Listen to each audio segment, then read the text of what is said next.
What is up, my good people of the internet? Dan Tortora here, hanging out with you where sports truly meets that thing called life. And I am so happy to be here with you this morning. And we have a lot of great stuff coming up here on the broadcast. Inside of MonPawsPopcorn.com's What's Poppin'.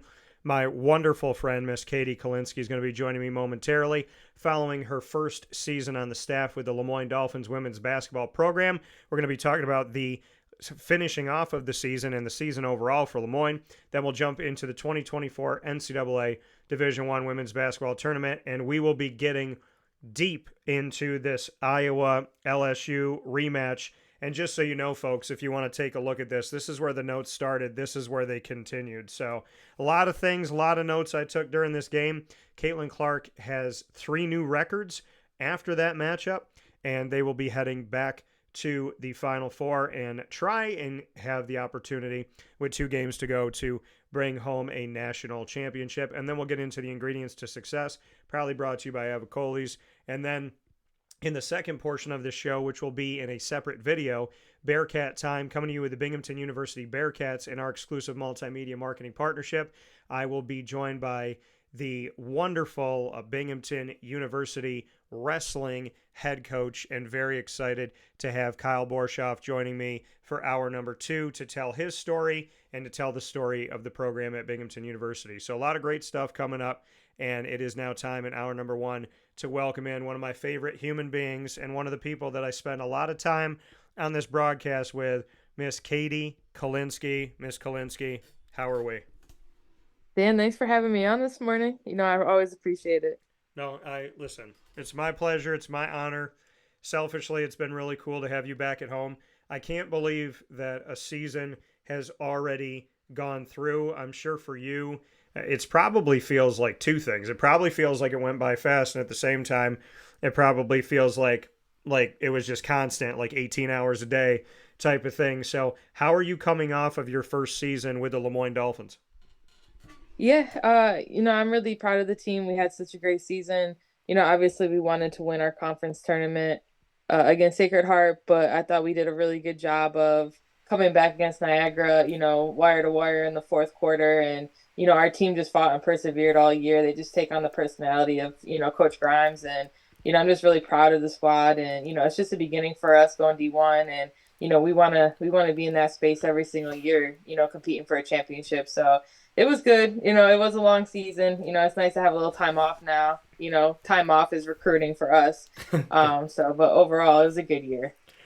Yeah, there's no rest for the weary, they say. There's always something to do in the world of sports. You had so many scouts, and you were obviously scouting the game in the WNIT, the first Division I national tournament ever in the history for LeMoyne Dolphins women's basketball.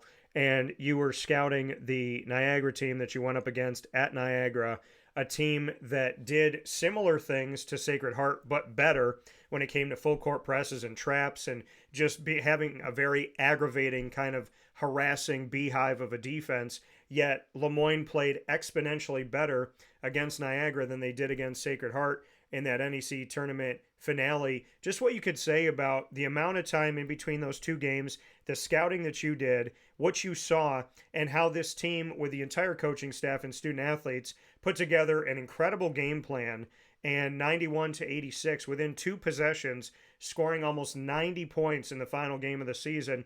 This was night and day in how LeMoyne had responded to Sacred Heart's full court press and the type of defense they put on. Up against Niagara, there was this exponential positive just elevation of the team. And I'd love to get your thoughts on that from watching their film and then seeing the student athletes perform so much better than they did just a few days before.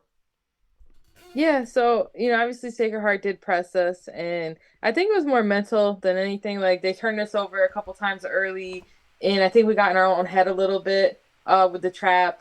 We did make adjustments and things like that, but I think we just kind of caught on a little too late against Sacred Heart. And I think, Coach Mary did such a good job during the week getting us mentally ready for the press. And, hey, we know they're going to press. We know they're going to press for 40 minutes. And I'd be silly if I sat here and said we aren't going to turn the ball over once. So it was just kind of, having the mindset, like, you might make a mistake, you might turn the ball over, but how do we respond from that? Like, you can't let 1 turn into 4. And I think Coach Mary during the week did a really nice job of, we had like 3 or 4 different press breaks against Niagara, that we, scouted and watched that week. And they were similar to Sacred Heart. Like I said, I think Sacred Heart was more of a mental thing. Yeah. But we just kind of repped it all week. Kind of like we really just worked on the press all week. We were like, do we really need our half court offense too much? And I think Coach Mary did a really nice job of, basically telling our kids like, hey, you're gonna get layups. Majority of the game. So you got to have the confidence just to go shoot a layup. So we worked on a lot of layups all week. And like kids like Sid Lusher, Toya, Kai, that's what they did. They just went and got their layups against the press, and we were able to beat their pressure a lot better. Obviously didn't want to give up 91 points, but when you have a fast-paced game like that, you're going to give up some points. So I think, like our team just did such a good job of being locked in. Coach Mary does a really nice job of making sure we were locked in, and I was happy. You're not ever happy after a loss, but we went down with a fight against a very good Niagara team who finished second in their conference. So, and almost they were overtime away from going to the NCAA tournament in reality. That game they're up 12, in their conference championship. So I think just like the focus of the team and, what Coach Mary does as our leader is phenomenal. So, just being able to follow those footsteps all week and, figure it out was really, really fun. Yeah, and I think it was, it was tremendous and it was awesome. And I think, it's funny because I got to speak with Mary, obviously, all throughout the season and in her time since she came here to LeMoyne College. And there's just interactions that we had with each other where she was like, I'm not surprised at what this team's capable of. And I was like, I'm not surprised. And I looked at her, I said, but the world might be surprised. Did you, what was it like to be in a run like that, right? Where you're going into Division One, the expectation of some talking heads is that LeMoyne's going to be in last place. You're not going to make the NEC tournament. There's 9 schools, 8 make it, and maybe they put you ninth, maybe they put you down at the bottom. They don't think you're going to win a lot of games. They don't think you're going to be competitive. This team was not given a lot of respect, and you responded with a season that looks like you've been a Division One team for years. And I spoke with AD Bob Beretta, and I said, Bob, if this is where we start, if this is where LeMoyne kicks things off, if it's second in the NEC, if it's 14 wins out of 16 games in the NEC, and the first place team, they only had 1 loss in the conference, and it was to LeMoyne, and it was in their home. So you got that game against Sacred Heart. You're second in the league. You have a winning record overall. You have an unbelievably amazing winning record in the conference. You go to the NEC tournament championship game, and then the WNIT calls up LeMoyne and says, hey, we want you to be in our national tournament. You can't be in the NCAA tournament because of the rules of reclassification, so we want to take you in. We're talking about a season, a winning record in year 1 in D1, an incredible record inside of the NEC, handing the top team their only loss of the season and doing it in their house at Sacred Heart, playing in the NEC tournament finale, and then going to the WNIT and forcing a team to have to score 90 plus just to get out of their own gym with a victory against you. That's not like, let's lay a little foundation, let's put a couple grains on sand on the ground. This was, let's get the dump truck and back all that sand in because we're starting a lot higher than the bottom. What was it like to be on that run? Yeah, I think, people weren't really paying attention to the last couple of years and what LeMoyne has done. Yeah. Coach Mary's phenomenal. I put her up with anyone, X's and O's in the country, getting the best out of her teams. And our players came back from the summer ready to go. I think they just came back in shape. They came back, they kind of knew like, hey, we're D1 now. And I think too, we had like meetings in the beginning of the season, and Coach Mary asked everyone on the team, like, what are your goals? What do you want? Like, what are your own goals? What are your team goals? And everyone said, like Toya was saying, like, I want to go undefeated at home during conference play. I don't want to lose a road game during conference play, or, I want to finish first in conference. And like the team had those goals before the season even started. And everyone on the team believed it, and I was sitting in on these meetings being kind of new to everything, and just hearing the belief everyone had in each other.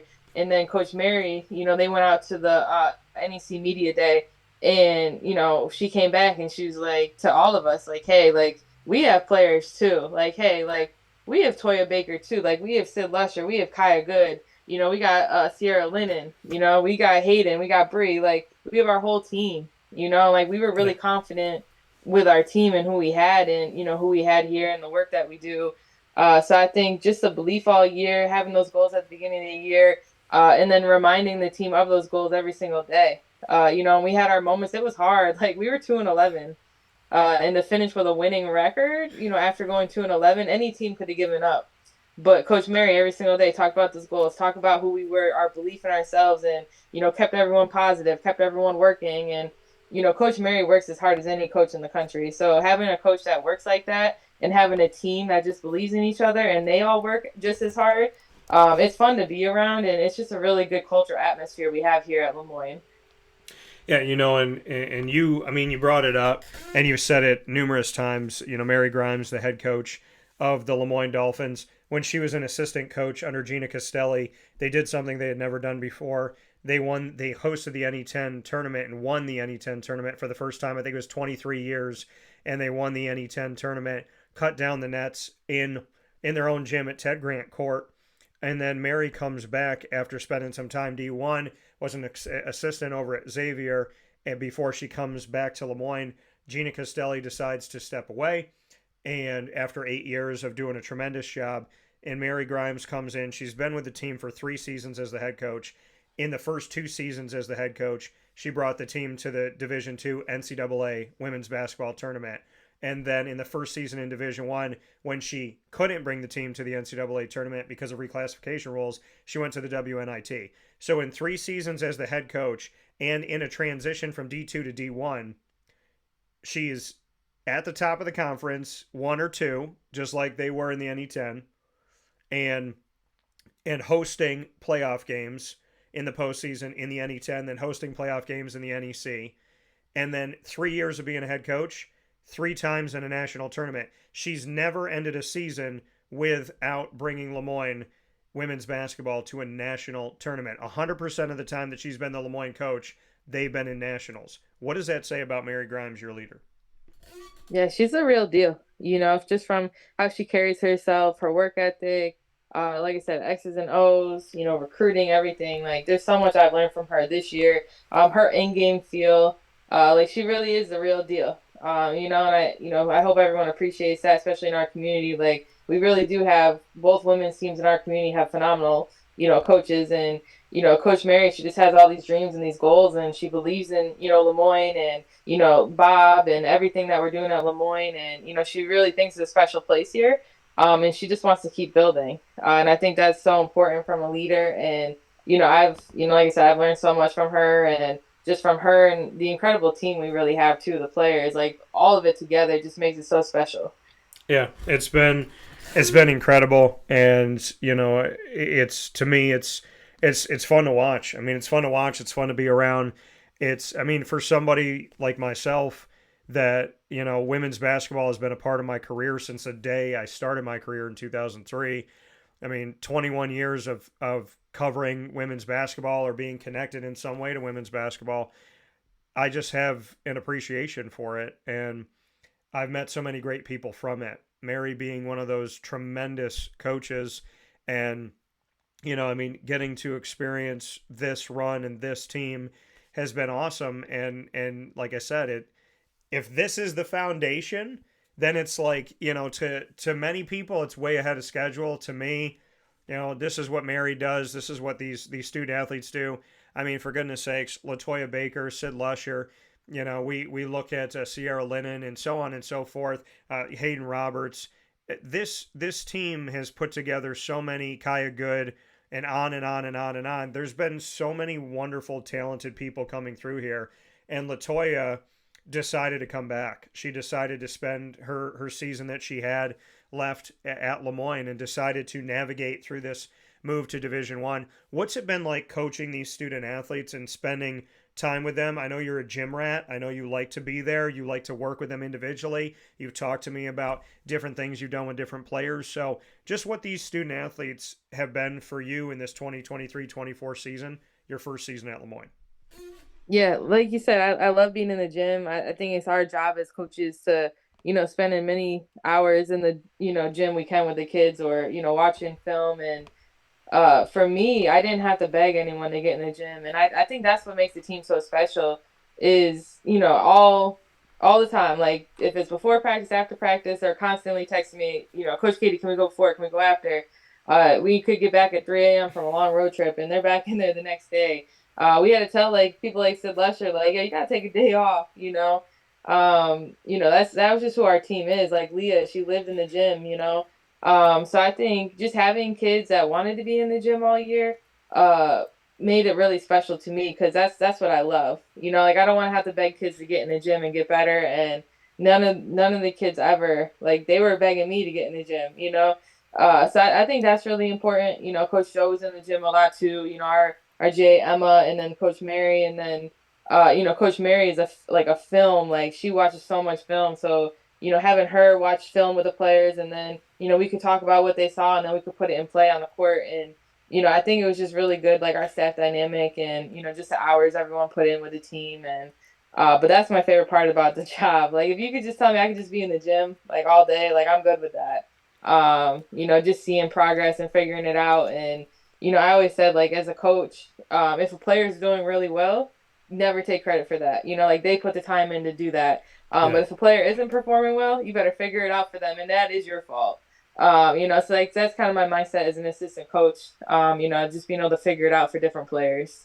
Yeah, and figuring out those strengths, right? Because different people have to be taught differently and spoken to differently and experience things differently. Such an amazing season. And before we take our first step aside here on Wake Up Call with Dan Tortora, in this special, you can call it a Dolphin Dive because we're here with LeMoyne Dolphins women's basketball assistant coach Katie Kolinski. And we can also call it a breakdown of the 2024 NCAA tournament, which we're going to get to in just a few minutes. Before we take our first step aside, Katie, what was the most rewarding part for you coming back home? I mean, this is your place, right? West Genesee, the Camillus area. Your parents are here. Your family's here. Obviously you have Kaya Bean and she's back in front of familiar people. You did so much on your own. And you and I talked about it for years of, life as a single parent, recruiting, coaching. You had, so many people on the team at Lafayette helping you out and just being there for you and helping you raise Kaya and be there for her. And then, you bring her here to Lemoyne and you're surrounded by these amazing people at Lemoyne. You're surrounded by your family. You wanted to come home. You wanted to come back to Central New York. What has this first chapter of your return home been like? Is it better than what you could have expected? How does it feel to be back at home? Well, if anyone knows me, I love Syracuse so much. I love the community. I love everything about it, being from here. So it's really important for me to like give back to the community, do whatever I can for the community. So just being back at Lemoyne, such a special place and being able to, work there every day and be home, has been everything to me. Like I'm so thankful for Lemoyne giving me the opportunity to come home and Kaya being around her family, our family, my family, it's been awesome. Especially like my parents who, we didn't get to see them a lot for the last 3 years. So I think it's been really good just to, be back home and, I would do anything for Syracuse, the community. Like we always joke all the time, like Boeheim says they live here 12 months out of the year. Like, so will I. Yeah. I think it's so many, good things about Syracuse and, the people that complain about it, I can't relate because I love it so much here. Yeah, I don't know.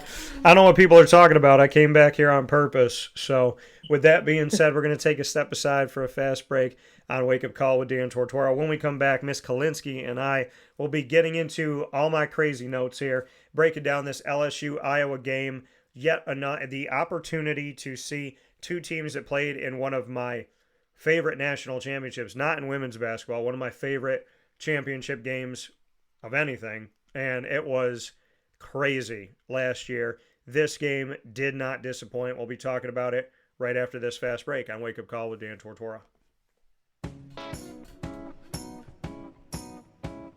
In these unique times, there are those in our community that give us a sense of normalcy and positivity. Pizza Man on 50 Oswego Street in Baldwinsville has been here for you for over 35 years and is here now.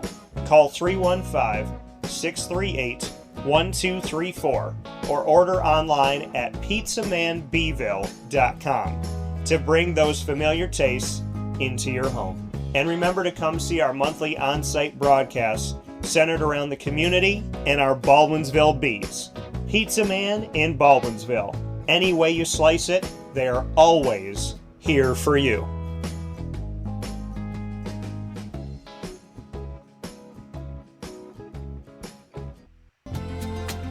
Looking for your next ride? Look no further than Great Lakes Honda City, located on 7140 Henry Clay Boulevard in Liverpool, New York. Serving our community for decades, their new and pre-owned vast array of vehicles are available to you Monday through Saturday on site. To search from home, shop at GreatLakesHondaCity.com.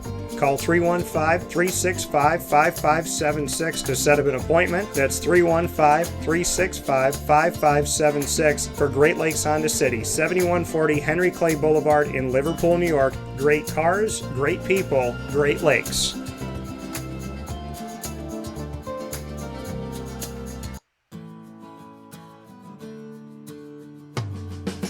Our corporate purpose at Chick-fil-A is to glorify God by being faithful stewards of all that's entrusted to us and to positively influence all those who come in contact with Chick-fil-A. And what became increasingly clear from our success in Cicero is that people love Chick-fil-A. And also I think we recognized that, we had a great opportunity to grow the brand and grow our platform. I felt incredibly grateful when I was selected to be a Chick-fil-A operator.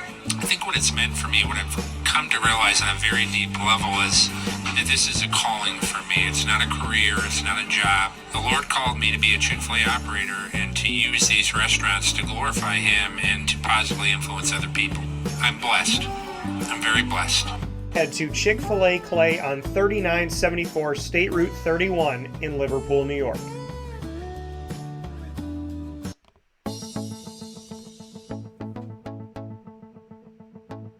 Avicolli's, located on the corner of Route 57 and Wetzel Road in Liverpool, New York, has been your trusted neighbor for decades. Located just steps from Liverpool High School, we're happy to have the Liverpool Warriors on-site, on-location broadcast at Avicolli's through Wake Up Call with Dan Tortora every single month, featuring student athletes, coaches, and administration throughout the year from Liverpool High School. Head out to Avicolli's today on the corner of Route 57 and Wetzel Road in Liverpool, New York, open Tuesday through Sunday for lunch, dinner, and drinks. We'd love to see you out there, and of course you can call them at 315-622-5100 for takeout, delivery, and catering. That's 315-622-5100, and also find them on myavicollis.com. That's myavicollis.com.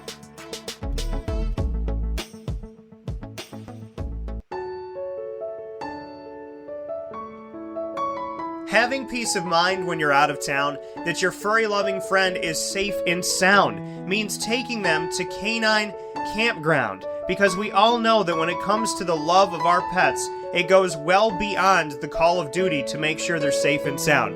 Right, Lily? So take a ride to 242 Johnson Street in East Syracuse, New York, and see Canine Campground and where your dog will be staying in the classic cabin, the executive cabin, the grand cabin, or of course the luxury cabin, because if you know Lily, you know she loves luxury. Now you don't have to wait to the last minute to find a family member or a friend that'll take your dog for a few days.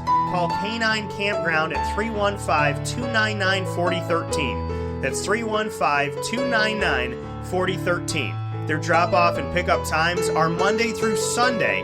Check K9campground.com for more information. That's the letter K, the number 9, and campground spelled with a K.com. K9campground.com. When you're going out of town, bring your dog to Canine Campground.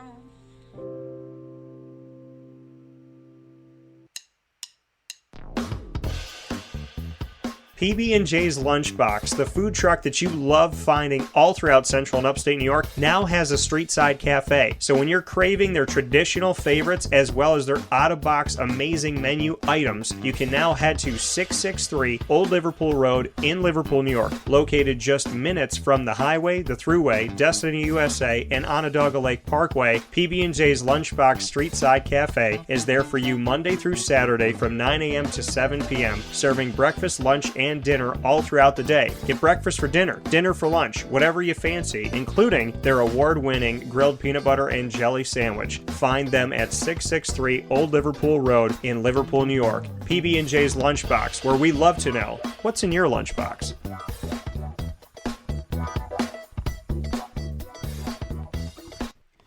And a welcome back here to Wake Up Call with Dan Tortora. We are here with Katie Kolinski, the LeMoyne Dolphins women's basketball assistant coach, and we were speaking on the Dolphins season, first season in Division I, which ended in the WNIT in a national tournament, and obviously Katie's return to Syracuse.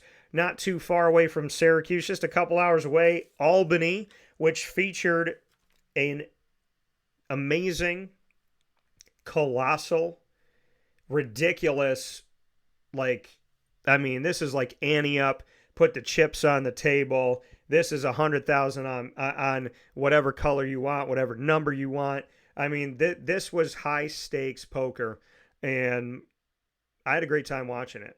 I watched LSU Iowa in the national championship last year. Fantastic. And I think, beyond everything, in this game that we just saw, last night, Angel Reese, 17 points, 20 rebounds, 4 assists. Caitlin Clark, 41 points. And you look at, it's just, Angel was unstoppable inside to start the game off in the first quarter. And obviously there's so many other players, but I want to give props to the heavyweighters here. Angel Reese, she balled out inside, and she goes into a cameraman before halftime, and she twists her right ankle. She comes back in before halftime. She plays. She blocks shots. She's tenacious. If she was in any type of pain, you didn't see it in her game. Maybe you saw it in a moment where maybe she didn't jump on this or maybe she didn't do that. And then you think, okay, maybe defensively she's going to play it easy and, she's going to go inside with her shot, but she's not going to jump as much. And then she goes and blocks a shot. So Angel Reese, no matter what, and she made no excuses after the game. Caitlin Clark, from the edge of the logo for March Madness, she's throwing that thing up. That she made 9 threes. I want to let people know what happened. She now has the most three-pointers ever made in Division I women's basketball history. She has the most three-pointers made in the women's basketball tournament in Division I, and she has the most assists in the women's basketball tournament in Division I. So career tournament threes, number 1 all-time for Division I women. Career tournament assists, number 1 all-time for Division I women. Three-pointers overall in her career, number 1 for Division I women. And points, Division I, men and women, leader of them all in Division I for the most points ever, passing Pistol Pete this season to have more points than any other player, man or woman, to ever play Division I NCAA basketball. Katie, at this point, if you're not watching women's basketball, to everybody that's watching and listening, you missed out on history. You missed out on a fantastic bout, round 2 between LSU and Iowa. You missed out on 2 coaches going out there and keying in on different things and just doing a tremendous job. You missed out on so many phenomenal players beyond Angel and Caitlin. You missed out on Angel's inside game and her presence and playing through an injury. You missed out on Caitlin Clark just beating only her own records. Miss Kolinski, like I said, I got notes for days, but this game was bonkers, and I loved every second of it. Your thoughts? I know. I thought it would be a Final Four matchup or a championship game matchup. When they first put the bracket out, I was a little disappointed. I thought UCLA would have been a Final Four team as well. And I thought Colorado had the chance to be in, a Final Four run. So, knowing that Iowa had to have the bracket they did and LSU had the bracket they did, with UCLA, who, I think they have a chance to win a national championship next year. Having Iowa prevail and make it out of the bracket is probably one of the most incredible things I've ever seen. Just with the teams that were in the bracket, I couldn't believe it when I saw that they were all lined up. But it makes good storylines in the NCAA when you get an Elite Eight game with Iowa, and LSU. It's you can't ask for more than that. I'm happy that people are finally realizing how great the women's game is. It just took everyone 30 years to figure it out, but the game that game was remarkable. Just good players. Not much bench play either side, but the first five of each team is they're just studs. So I think it was really cool to have an atmosphere like that, and finally have everyone on Twitter talking about it. So. Yeah, I mean it's awesome to see people paying attention to something that you and I have paid attention to for a really long time. Flau'Jae Johnson, I want to give her props as well. I love her game. 10 for 18 from the field. She hit a three within this. She had 6 rebounds in the game. She had 2 assists. She had 23 points in 37 minutes. Just what you could say about Flau'Jae, because she just and I heard you just say you love her game. What is it about her game that you just love watching? Because so many people, when it comes to LSU, they talk about Angel, but Flau'Jae is just flawless in a lot of ways. Oh man, she just plays so hard, and she's just like the vocal leader, which I think they needed this year. They needed someone to kind of keep everyone together. Yeah. And she just plays with so much fire, and intensity, and she's just smooth. Her game is very smooth. She scores it in so many different ways, and I know a lot of people on Twitter were talking about having her guard Clark sooner with her athleticism and her speed and things, and how she could have guarded her. So I think people are wondering why she wasn't guarding her before the last 4 minutes of the game, and Clark is hard to guard no matter what. But yeah. I could watch, like, she's fun to watch, and she's only a sophomore. That's the best part about it. So I'm excited that we still have 2 more years to watch her play. Yeah, and that's the thing. It's the leadership of the future of LSU and what this team could be and how it moves forward. There's like I said, there's so many props all over the place. Angel Reese, like I said, she had 10 offensive, 10 defensive rebounds, split on both sides of the court for 20, 17 points, 4 assists, 3 blocks in the game, 2 steals, 2 turnovers. She did foul out with over a minute to go in the game. And then, Van Lith, she was obviously more quiet in this matchup itself. But when you look at LSU overall, I mean, this is a team that won a national championship last year. It's extremely hard to do twice. It's extremely hard to do once. Can you be proud of Kim Mulkey and this LSU team, even though they lose this game and they don't go back to the Final Four after winning a national championship? Is there something that LSU did in the 2023-24 season that you feel like is remarkable in their own journey to kind of tip your hat to? I mean, they lost a lot of, some starters from last year's team that I think was kind of like their defensive focal point, and, having a pretty much adding, the transfers that they added from Van Lith and adding Morrow, adding freshmen to the group. I think, it's tough for any coaching staff to have to gel everyone together at such a short period of time.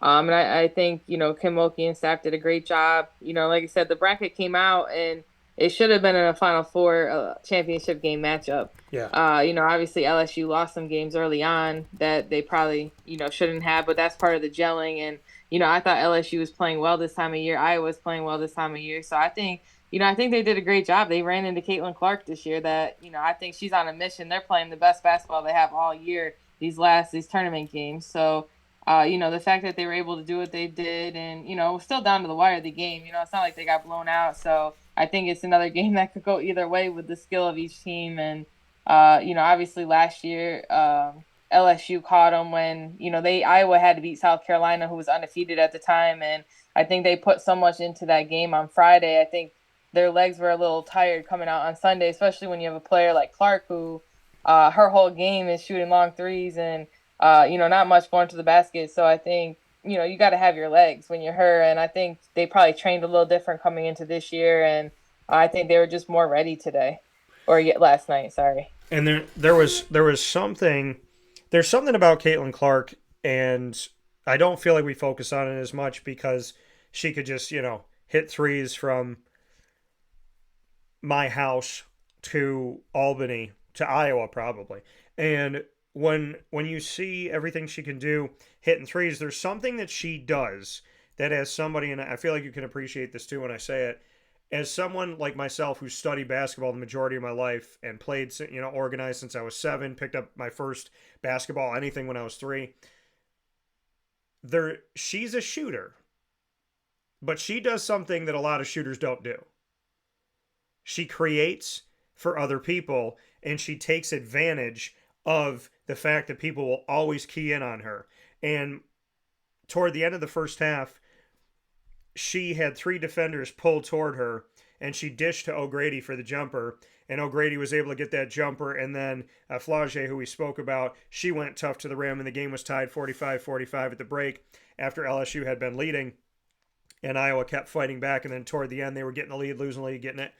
But I want to go to that because Caitlin Clark did it throughout this game against LSU, and it's something that I respect so very much about her, is that to be as good of a shooter as she is and to shoot from literally anywhere and to have the confidence to shoot from anywhere, at the same time, she finds her team. And throughout this entire matchup, when, like I said, all the chips were on the table and it was high-stakes poker in Albany, she was setting her teammates up. She's dribbling. She's, not even over the half-court line. She sees somebody up top. She's sending the ball, and she sent it multiple times so that players could get out in front of their defenders, in front of anybody that could block their shots. And, that's what the commentators were talking about. And Rebecca Lobo, again, I sang her praises last year. I was a fan of her when she played in the WNBA. I'm a huge fan of her now as a broadcaster, as a commentator. Rebecca Lobo talked, I think it was her that mentioned it. She said she sends them ahead. She puts the ball in such a perfect place that they don't have to wait for it to come to them. They don't have to come back to it or anything. She said she literally puts them in stride, sets them up to be able to have these opportunities. There are so many shooters that shoot.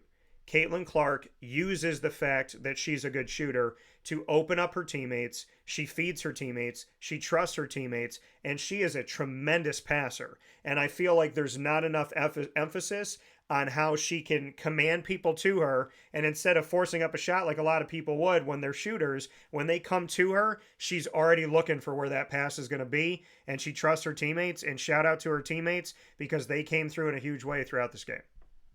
Yeah, no, her team definitely stepped up, and I think like Iowa knows their role so well, where I think LSU in ways, I think they were figuring out their roles all year, especially Van Lith, who had different role from last year. And I think it's like you want to be a big that place for them because you just gotta run the floor hard, and like you said, she'll find you. Her passes are so on point, like just run hard, and I think they got out in transition pretty early. Against LSU, where LSU wasn't running back, and that kind of set the tone for the game too, because not only are they getting easy runouts, but then, Clark in the half court is just finding her teammates and going off. So, I think just knowing their roles, and none of her teammates are trying to do too much. Like they're going to run the floor hard. They're going to read screens. They're going to read the pick and roll. They're going to read, Clark and, having their hands ready, being shot ready, and they're going to take the open looks. I think LSU, I was a little surprised LSU didn't really change up their coverage on Clark. Normally when you have a player like Clark, like, are you going to stop her? No, absolutely not. You're going to hope that some of her teammates are going to miss some shots. But, like they just gave her the same coverage pretty much every single time. They were in drop coverage with the big. And, sometimes you just got to send her a trap just to kind of get her off her game. And, you might go like 3 possessions, you might go in hedge. And then the next 3 possessions, we're going to be in trap. And then, the next 3 possessions, we might go drop coverage. But, if you don't change up that coverage on someone like Clark, who, was just picking it apart, then, she got so comfortable in what she was doing. So like you got to just kind of make them think about it a little bit more, make her teammates think about it a little bit more.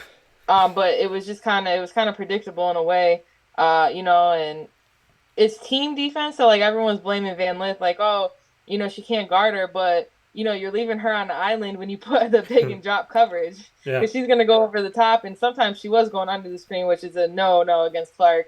But when you're in an island like that as a defender and you're guarding Clark, like you got to change it up for her. You can't just leave Van Lith on an island at all.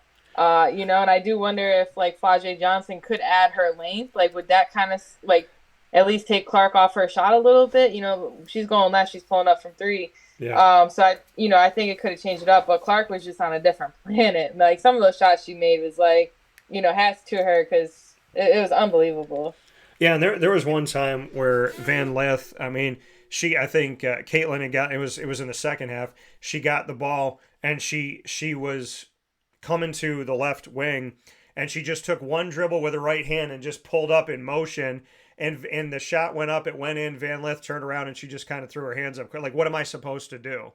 So it was, but again, when you throw, like you said, maybe throw a double team to Caitlin, but that's how smart she is, and that's how good she is, and that's how you don't find a lot of shooters that are selfless. You don't find a lot of shooters that create. Normally, when that double team's coming, there's people that are trying to dribble through it. They're trying to force a shot. They're trying to get fouled.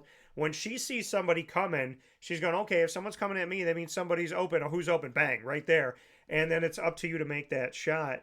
The third quarter of this game, when it was tied 45-45 coming in the second half, third quarter of the game, Iowa scores 24 points and outscores LSU 24-13. Bring me into that third quarter and what you took away from it as a whole.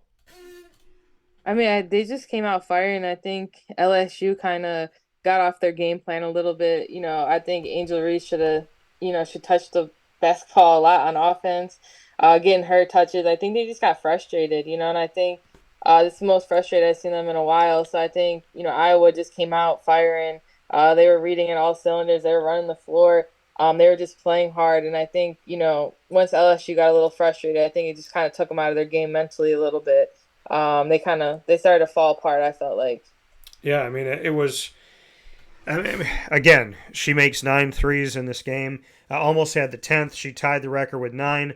Could have beaten the record with 10 in an NCAA tournament game for Division I women's basketball. Just, it's everything. It's looking through these notes and saying to myself, wow.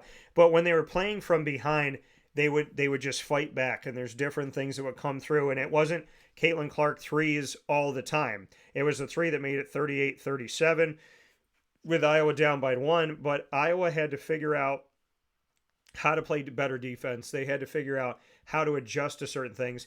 Do you what can you say about the second half Iowa? Was it a non-100% Angel Reese, and the fact that, she had messed with that ankle a little bit and unexpectedly and obviously unfortunately, but her right ankle when she rolled it there in the first half, do you feel that Iowa's defense got better against Flau'Jae and better against Angel? Or, because, there was also a string in the third quarter where they weren't even passing Angel the ball, so she wasn't getting an opportunity, and they kept saying, like, she hasn't scored since 6:21 left in the second quarter, and it was like, well, she also hasn't really gotten the ball that much. So was it an LSU mistake of not getting Angel the ball? Did Iowa play better defense? Where do we give the credit here to what was going on? Because Flau'Jae and Angel were doing a lot of good things in the first half. What happened in the second half? Did Iowa adjust better, or did LSU make mistakes? I would give credit to both. I think LSU, like I said, like that, they're pretty much like a newer team where, they're not, I don't feel like they ever really got comfortable all season. And if it's throwing the ball in, and they honestly don't have a true point guard. I think Van Lith is a great player. She's a great player last year, but she was not comfortable being a true point guard. Yeah. Like Clark is a shooter, yeah, but like you said, she's like a true point guard because she can read it and she can pass it and she can do so much. So I think, struggling how to get her the ball, like what offense were they in, like how are they going to get her the ball, like what halftime adjustments. I think Iowa made good adjustments throughout the game. That just kind of kept, LSU off their game. Like I said, most of the game is mental. Like once LSU kind of got down a little bit and got, kind of to themselves, I think that's where you saw the mental part of the game, where I think that was a big, big piece of LSU tonight. Yeah, and when you look at what went on in this game, again, to just go by the numbers of Caitlin Clark that we've been talking about, 41 points in 40 minutes, did not come off the floor, had more points than there are minutes in a game, 13 of 29 from the field, 9 of 20 from 3, almost 50%, 6 of 7 at the charity stripe, She had 7 rebounds, 12 assists, 2 steals, a block. She did have 5 turnovers in the game, some not so great passing attempts there, but just shy of a triple-double. Every time you watch Caitlin Clark, Katie, are you just expecting whatever insanity happened the game before? Because I actually wrote in my notes when she hit her 9-3, I wrote in caps, insane 3 by Clark with about 5 minutes remaining, made it 80 to 69 Iowa, that 9-3. I wrote insane because I wanted to remember that moment. When you watch her, what goes through your mind? I mean, at this point, if she had a 15-point game and made 2 threes, would she be considered to have an off night? I mean, what is an off night for Caitlin Clark? I mean, is there an off night? Is there any stopping this just behemoth of a player? I mean, I feel like when you watch Caitlin Clark, I grew up watching Michael Jordan, and Michael Jordan, I think one time had the flu, and his temperature was up, whatever. He had the flu, and I think he scored 15 points. And I was like, there's people that are totally healthy that will never score 15 points in a game in the NBA. And you see Steph Curry, and you see what he does. And you see Caitlin Clark. And you see guys like David Robinson and Tim Duncan. And you see Cheryl Swoops and Rebecca Lobo and Lisa Leslie. And you see Breanna Stewart from Central New York. There's just players that you watch that you, even when they have like their off night is like a good night for other people. So does Caitlin Clark ever have an off night? Does she ever have a game where you kind of scratch your head? Or are you just sitting there like I'm sitting, watching the game and just kind of laughing and looking at the TV going like, this woman is a one of one. I mean, there will never, I'm watching her saying to myself, there will never be another Caitlin Clark. There just will never be another Caitlin Clark. Not to say that people won't do great things and be their own person, but there will never be another Caitlin Clark, which is why I tell people to never call her Steph Curry 2.0. She's Caitlin Clark 1.0. But I don't think there will ever be another Caitlin Clark. When you watch her, what do you see? I mean, she's just incredible.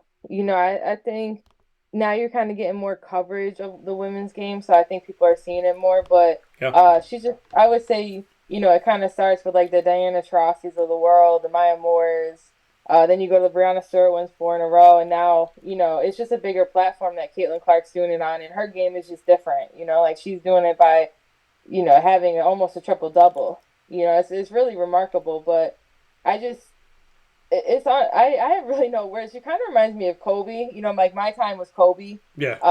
Just how she would affect the game, and it's like one of those things where I know everyone's saying, last night, like, oh, we could have done this to stop her. They could have done that to stop her. But when you're Caitlin Clark, and you just kind of tip your hat to her, kind of like, they did, like, like, it's just one of those nights. That's who you are. It's like you said, it's like Curry, in the finals. Like, he makes a tough shot. He makes a tough 3. You just kind of like, you have a hand up. Like, what are you supposed to do? So I think, I don't know when we'll see another Caitlin Clark. Like I said, I didn't think we'd see anyone close to a Stewie winning 4 national championships. But I think just appreciating her greatness right now and just seeing where the women's game is evolving, and just, hopefully she sets the standard for the next great one that, is going to come along. Yeah, and pave their own way and forge their own story. I mean, Sydney Affolter, I want to give credit here too, because everybody talks about Caitlin Clark and she doesn't do it by herself. Again, she sets up her teammates, like I said, and they have to knock down the shots. So when we talk about Affolter and we talk about as well as in this game, Kate Martin had 21 points in the game in just shy of 40 minutes. And then we saw Affolter in 37 minutes with 16 points and 5 rebounds in the game as well. What did you see from the other players in this matchup for Iowa that kind of stood out to you? Is it something that you feel like is getting better? The chemistry is getting better. The team is looking better.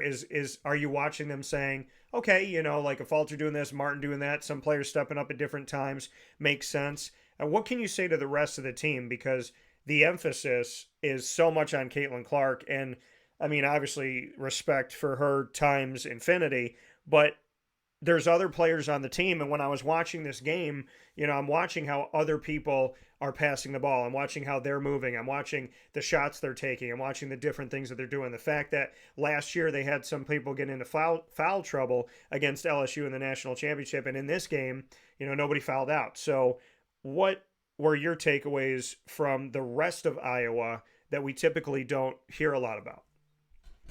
Well, last year they lost their post player. I think it was Szynski, or I don't know if I'm pronouncing her name right, but she was a really big part of last year's team, just having that post presence. So, Caitlin knowing that she could go to her, any moment and she could drop 20 and 10. And I think this year was figuring out, who that person was going to be. And I think it was by committee for Iowa. I think they all came back ready to go. I think, like you said, your job is to make open shots. You're not going to have to create. You're not going to have to do anything out of the realm. Like, you just make open shots, you run the floor, you make layups. Like, it's a very simple game for for her teammates, because she makes it that way. And I think they all just stepped up ready to go today. I was really impressed by her teammates and, their ability to make open shots. And I think they're just playing their best basketball right now. It took a little while to get here throughout the season because they were figuring out their identity. They had lost last year in a tough game, and they lost their starting center. So I think, they're finally just playing on all cylinders, their best basketball. And this is the time you want to play your best basketball. It's like NC State on the men's side. You want to play your best basketball in March, and that's what I was doing. And you could just see the confidence growing and the confidence they had within each other. And, I think when you play with someone like Clark, it makes you more confident. And you mentioned, obviously, losing Monica, their forward/center, who was a fifth year last year, and obviously she got into foul trouble in that championship game up against LSU.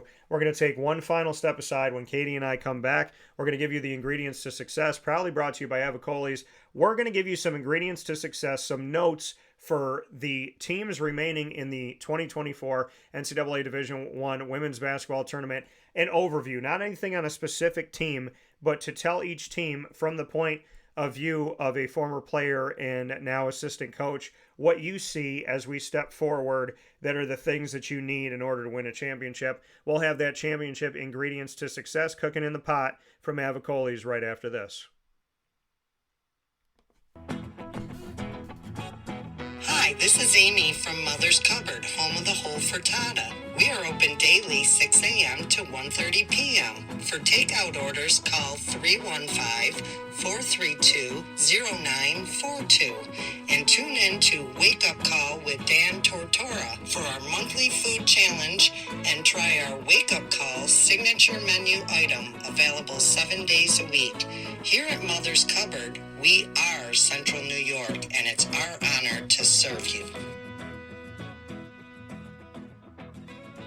Ma and Pa's Kettle Corn and Popcorn Factory remind us that every day is worth celebrating at 201 7th North Street in Liverpool, New York. Open Monday through Saturday in-store and always online at maandpaspopcorn.com. Serving our Central New York community and beyond, order anywhere, anytime at maandpaspopcorn.com. Stop in to get a tin at Ma and Pa's on 201 7th North Street in Liverpool, New York to get your half-price refills for the rest of your life. Come to Ma and Pa's for your holiday gift giving for family, friends, employees, and clients. And remember, for fundraising and events, to call 315-450-6272. That's 315-450-6272. Ma and Pa's Kettle Corn and Popcorn Factory. How corny are you? This is Jimmer Sikowski, owner-operator of Chick-fil-A Cicero, 7916 Brewerton Road in Cicero, right in front of the Home Depot. I had a deep feeling that God wanted me to do something bigger with my life and to help people, help others. I kept putting Chick-fil-A in my life, and I realized as I was going through the franchise selection process that positively impacting the lives of others was really core to what we do here at Chick-fil-A. First of all, it starts with the food. The food is brought in fresh daily. We bring in local produce. We prepare to order in the kitchen. We hand bread our chicken. We hand spin our milkshakes. It's great food. It doesn't taste like fast food. I think the second thing is the way people feel when they come in a Chick-fil-A restaurant. It's different. We try to treat people with intentional kindness here, which is very different and deeper than good customer service. And so I think it feels remarkable for most people to come in a Chick-fil-A restaurant. And then lastly, the impact that we try to have in the community is very different. It's a big part of the expectation of every operator of a Chick-fil-A restaurant is that they're actively engaged in their community, they're a leader in the community, and they're making a difference. When they realize that what we're striving to do is to shine a little light in their life, that's a very, very different experience than you will have at any other quick service restaurant. And it's that remarkable experience that I think people will emotionally connect with. Carvel DeWitt, it's what happy tastes like. Do you know why? Because we make ice cream. Creamy, rich, flavorful ice cream. Not yogurt or iced milk like some of our competitors. Ice cream. Fresh, by hand, daily. For the calorie conscious, we have something new for you. Our new Carvelite. Same great flavor, creaminess, and texture of our regular ice cream with only 35 calories an ounce. So whether you want an ice cream cake, flying saucer, dasher, carvalanche, hard or soft ice cream, we will satisfy your craving with our fresh, handmade regular or new Carvelite ice cream. Carvel DeWitt. It's what happy tastes like. The Wildcat Sports Pub in Camillus, New York is located on 3680 Milton Avenue in the Home Depot Plaza. It is your family-friendly sports bar and restaurant. Folks, some sports bars aren't family-friendly. Some family-friendly restaurants are not sports bars. The Wildcat Sports Pub in Camillus, New York is proud to be both. It is that marriage that you've been looking for years. The Wildcat Sports Pub is your home base for your sports bar and restaurant needs, games for the kids, indoor and outdoor activities, and enough things on the menu to come back every single week and get to try something new. They're open Sundays from noon to 8 p.m., Monday through Wednesday, 11 a.m. to 11 p.m., and Thursday through Saturday from 11 a.m. to midnight. For reservations and party information, call 315-487-2222 for the Wildcat family-friendly sports pub and restaurant.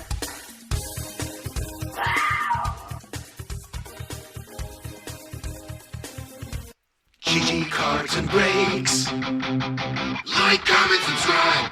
GG Cards and Breaks coming to you on 639 Delmar Place in Syracuse, New York is your one-stop sports card shop from hockey, basketball, baseball, football, as well as AEW, UFC, all sport.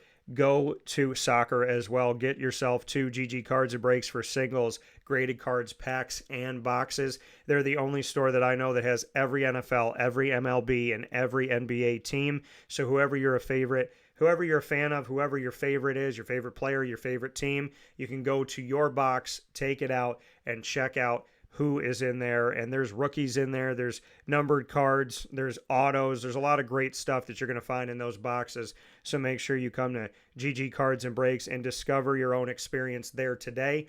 Open Monday through Saturday from 10 to 6 and on Sundays from 10 to 5.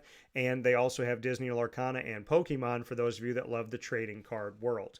With that being said, here on Wake Up Call with Dan Tortora, it's time for our final segment of this first hour of the broadcast, and that's the ingredients to success, typically coming at the end of the Tuesday broadcast, but we're doing it a little bit earlier today as we get set to welcome Binghamton University wrestling head coach Kyle Borshoff to the show, and very excited to have Kyle on the broadcast to speak with us on the wrestling world of Binghamton University. Once again, coming up in just a couple minutes here, Kyle Borshoff in a new video on Facebook and YouTube, both.com/WakeUpCallDT.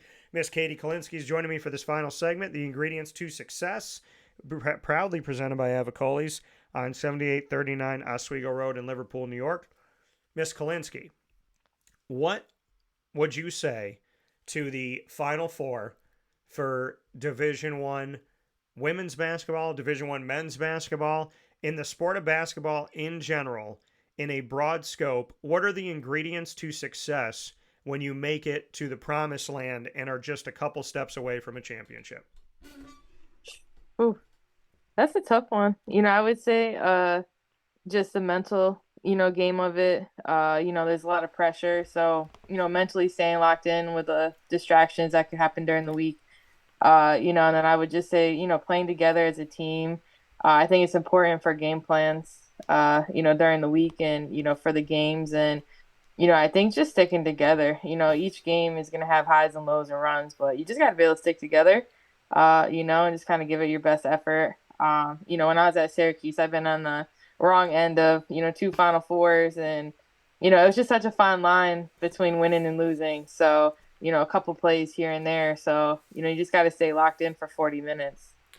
And you talked about it. How important is it to be mentally tough, not just in a game, but in the game of life?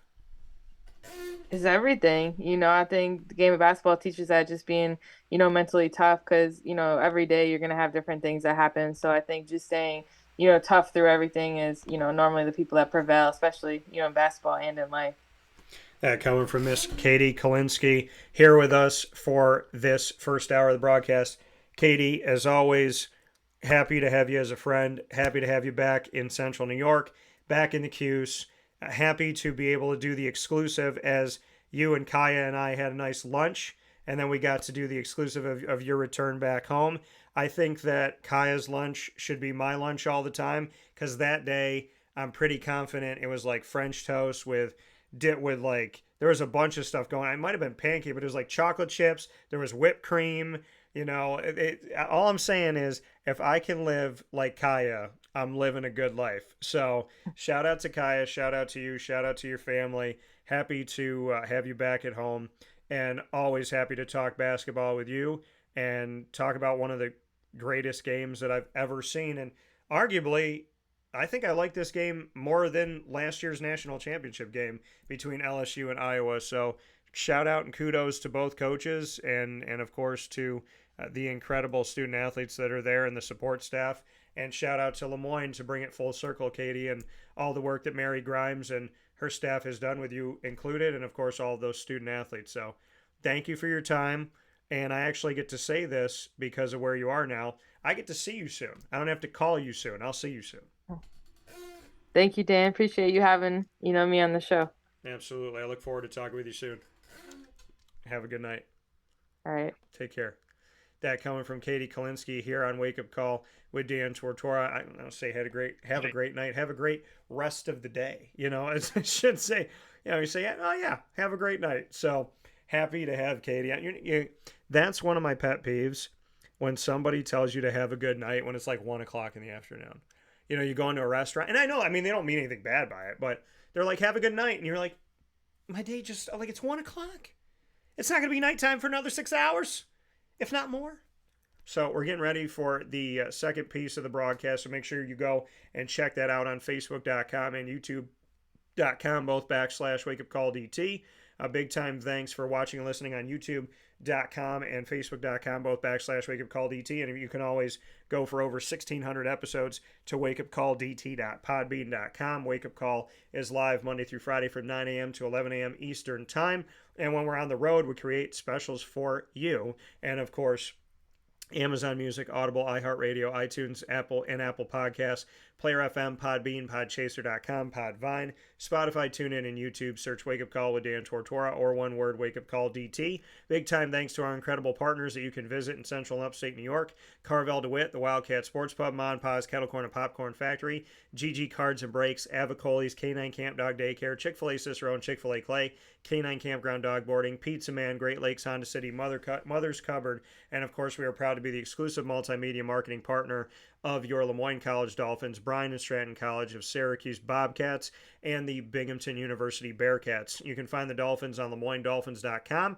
You can find the Bobcats on Syracuse.bscbobcats.com, and you can find the Bearcats on BUBearcats.com. You can find all of our exclusive content with all of these wonderful institutions by going to YouTube.com /WakeUpCallDT. Click subscribe and the notification bell. You'll find a playlist for LeMoyne, BSC Syracuse, and Binghamton, all on our YouTube channel. You will find them all on the homepage of WakeUpCallDT.com and underneath the exclusive partners tab on WakeUpCallDT.com as well. I hope you have a wonderful, wonderful day today, and make sure you stay tuned for the special coming up right now with Binghamton University Bearcats head coach of their wrestling program, as we make history with our first wrestling team that we've ever had in our exclusive multimedia marketing partnerships with these wonderful institutions.